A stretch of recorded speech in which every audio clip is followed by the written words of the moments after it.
I have not done a solo book review in so long, and I wanted to talk about this book that I really don't think Halle Bell is going to read. If that makes no sense to you and you're like, who is Halle Bell? Who cares about solo book reviews? My best friend and I, we have a book club podcast where we deep dive books, we talk to authors. It's really great. It's called Cover to Cover Girls, so go check that out. But I really don't think she's going to read this book anytime soon because it is about COVID, which is like super triggering for her, and she just like is putting that in the back of her mind. I digress. It is one of my favorite books that I have read in a very, very long time. Also, the rain is so bad. It's like a perfect little summer morning rain, but it is kind of loud.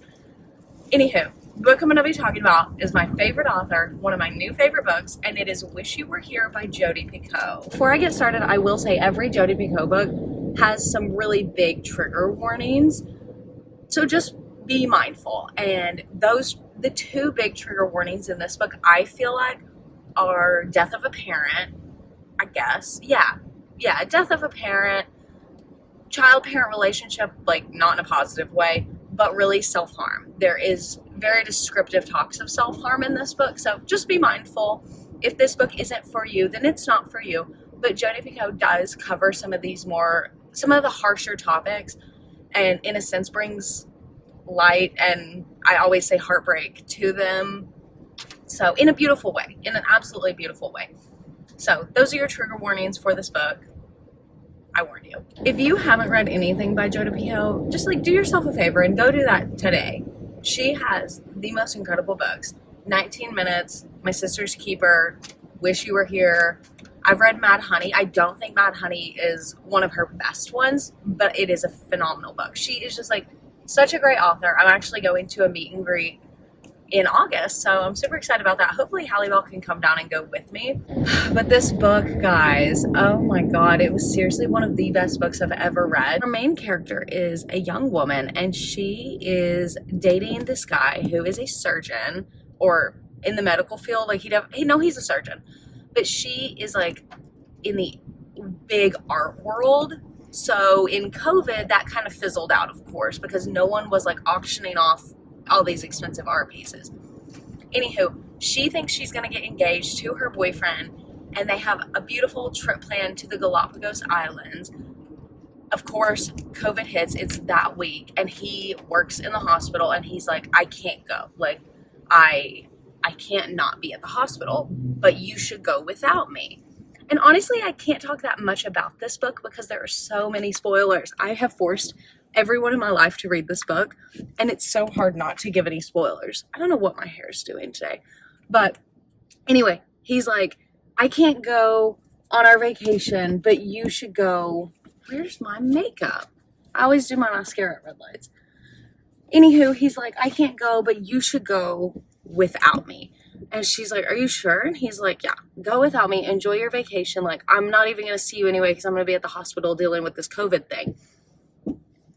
She ends up going to the Galapagos. The whole story is about her travels there, and she doesn't speak Spanish, and she becomes friends with locals, and she learns like the lay of the land.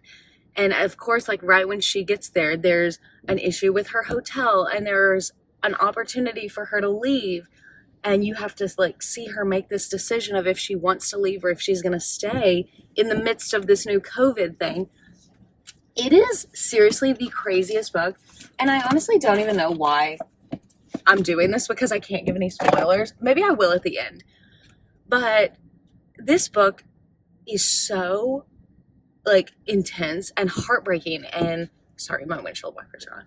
I just think every person should read this book, and it is truly about like finding yourself and finding what makes you happy and doing decisions for you, you know? And Jodi Picoult's writing, obviously said it earlier, but I am just like the biggest Jodi Picoult fan, so I have nothing bad to say about her writing. I think she does a fantastic job with plots. The character development is amazing. I think she's like just descriptive enough. There's always like a bit of mystery, and not mystery, but there's always like a bit to her books where you don't know where it's going to go, and then she just takes it the right way every single time. And one of my favorite things about her is she doesn't have too many characters. Like, you only know who you need to know. And they're all perfect, and they're all beautifully written, and they're all memorable. Ugh. This is seriously the best book. So the story continues. She's in the Galapagos. Again, she meets these people who end up being like so influential in her life. And I don't think this is too much of a spoiler, but she does end up in an accident in the Galapagos. And all I'll say is when she wakes up, her life is not the same. Something crazy has happened in her life. And when she wakes up, she has to kind of live life knowing that so many things like aren't how they seem, or they're different, or they're never going to be how she thought they were. It is so crazy. Like, I don't know how Jodi Picoult thought of this book, besides of course like COVID, but the actual story and the big plot twist. I was in the car with my husband and I was listening to this book. I went back and forth between listening and reading, and there were literally 3 parts. We were on a road trip. There were like 3 main parts where I audibly gasped so loud that he woke up and was like, he thought I like wrecked the car. And I was like, no, it's just this fantastic book. And he actually started listening to it with me and agreed that it was fantastic. And then I made my mom read it. She thought it was fantastic. I made my aunt read it, as she's like reading it right now.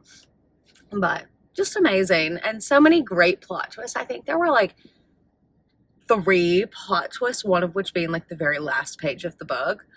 But that's just what Jodi Picoult does. She like hooks us in and writes these like super heartbreaking stories and then just like smashes them to pieces. And I love that about her. Now, as much as I could go on and on about how amazing Jodi Picoult is, I will nitpick this book a little bit. My only gripe is that I feel like when she is back from the Galapagos, which again isn't too much of a spoiler, but when she's back from the Galapagos, we get too much of that story. Like, I wanted more of her, like, in the Galapagos. Like, given we got a lot. Like, I think this is a very detailed, it's not a long book, but listening to it, I felt like I was watching a movie.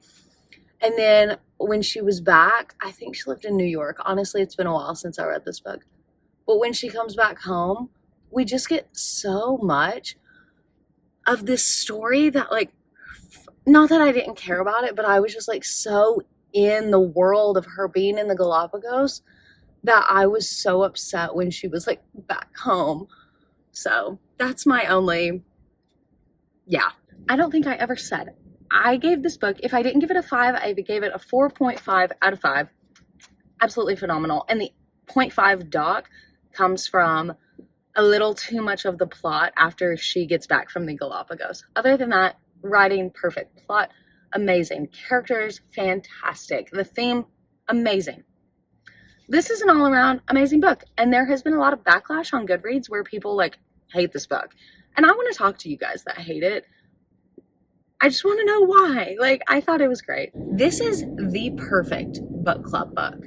I think every book club should read this book. I think there are so many discussion topics. I think these questions would really start like the craziest conversations. I even started them like with my mom, and we definitely didn't get into it, but we were like just bouncing ideas off of each other, and we had the best time talking about it, just me and my mom. Now we're going to get into the spoilers. Without further ado, spoiler alert, here are your book club questions. Number 1, and obviously the most important one, is do you believe that she was actually in the Galapagos? Like, physically, she wasn't there. But mentally, emotionally, like, I really feel in my heart that something happened. She was there. Like, I refuse to believe that she wasn't there. And I understand, like, the science behind this book, where, like, they're talking about COVID and they're talking about things that, like, the trauma and stress that you deal with when being under the, like, in, like, this coma. However, I think, like, I also know, sorry, this is a ramble. I also know that you can't dream. People you see in dreams are people you see in real life. Like, you don't just make up faces in your dreams. So she has seen these people before. Like, the guy, Gabriel, and Beatrice, like, and Abuela, she knows them. She has seen them. She doesn't know them, but she has seen their faces. So what do you think happened? Like, do you think she was actually, like, mentally, emotionally in the Galapagos? Book club question number 2 is, do you think it was wrong of her to form such a relationship a friendship with Beatrice, which is one of my favorite names ever. I thought it was so sweet. I thought it was so cute, their friendship that they, oop, my phone's about to fall. The friendship that they like built. But I also thought it was a little irresponsible at times because I wanted Gabriel to be more involved than he was. But I get why he wasn't. I understand why he wasn't. And I understand that our main character here, whose name I literally cannot remember for the life of me, I understand why she did what she did with Beatrice and like why she kept their friendship the way it was. And I loved that she like implanted herself in her life and became this like wonderful, like good, mature, like mentor figure in her life. But there were some parts where I was just like, man, I wish the dad, like, I wish she felt like she could talk to her dad. I wish that, you know, I really wish that he was like involved in this conversation, but I also know why he wasn't. So not really a question, but thoughts on our main girly here and Gabriel sleeping together. Like, I knew it would happen, or I didn't know it would happen. I really thought it would happen and I really hoped it would happen. But yeah, thoughts on that and like thoughts on his actions following, because it was kind of giving like frat bro. Like, it happened and then he was like, we shouldn't talk right now. Except he didn't even say that. He just didn't talk to her. I think this is book club question number 4. I'm not sure. But what are your thoughts on her relationship with her ex, not even ex, her boyfriend, when she goes back to New York? Do you think that he was, I personally think he was like kind of gaslighting her into the whole Galapagos thing. Like, he was like, you're crazy. That didn't happen. You need to calm down. But do you think that she should have been like more honest with him? Do you think she told him too much? Do you think he should have been more understanding? Do you think, like, what do you think he should have been like? How do you wish that relationship happened? Because personally, I thought she should have been more honest. And she knew in her heart, I think she genuinely knew in her heart that they were not endgame. They are not supposed to be together. They are not the loves of each other's lives. And I think when she did get over COVID, is this person about to hit me? I think they dragged on the relationship a little further than they should have. I think she knew in her heart that they weren't supposed to be together and they stayed together. So I say this every video, but if I think of more book club questions, because I'm sure I will put them in the comments. And I hope you guys read this story like today. I hope you love Jodi Picoult as much as I do. And seriously, if you read this, we have to talk about it. Like, I have so many thoughts on this book. So sorry for the review being scattered, but I hope you love this book. I hope you love Jodi Picoult, and happy reading. Bye.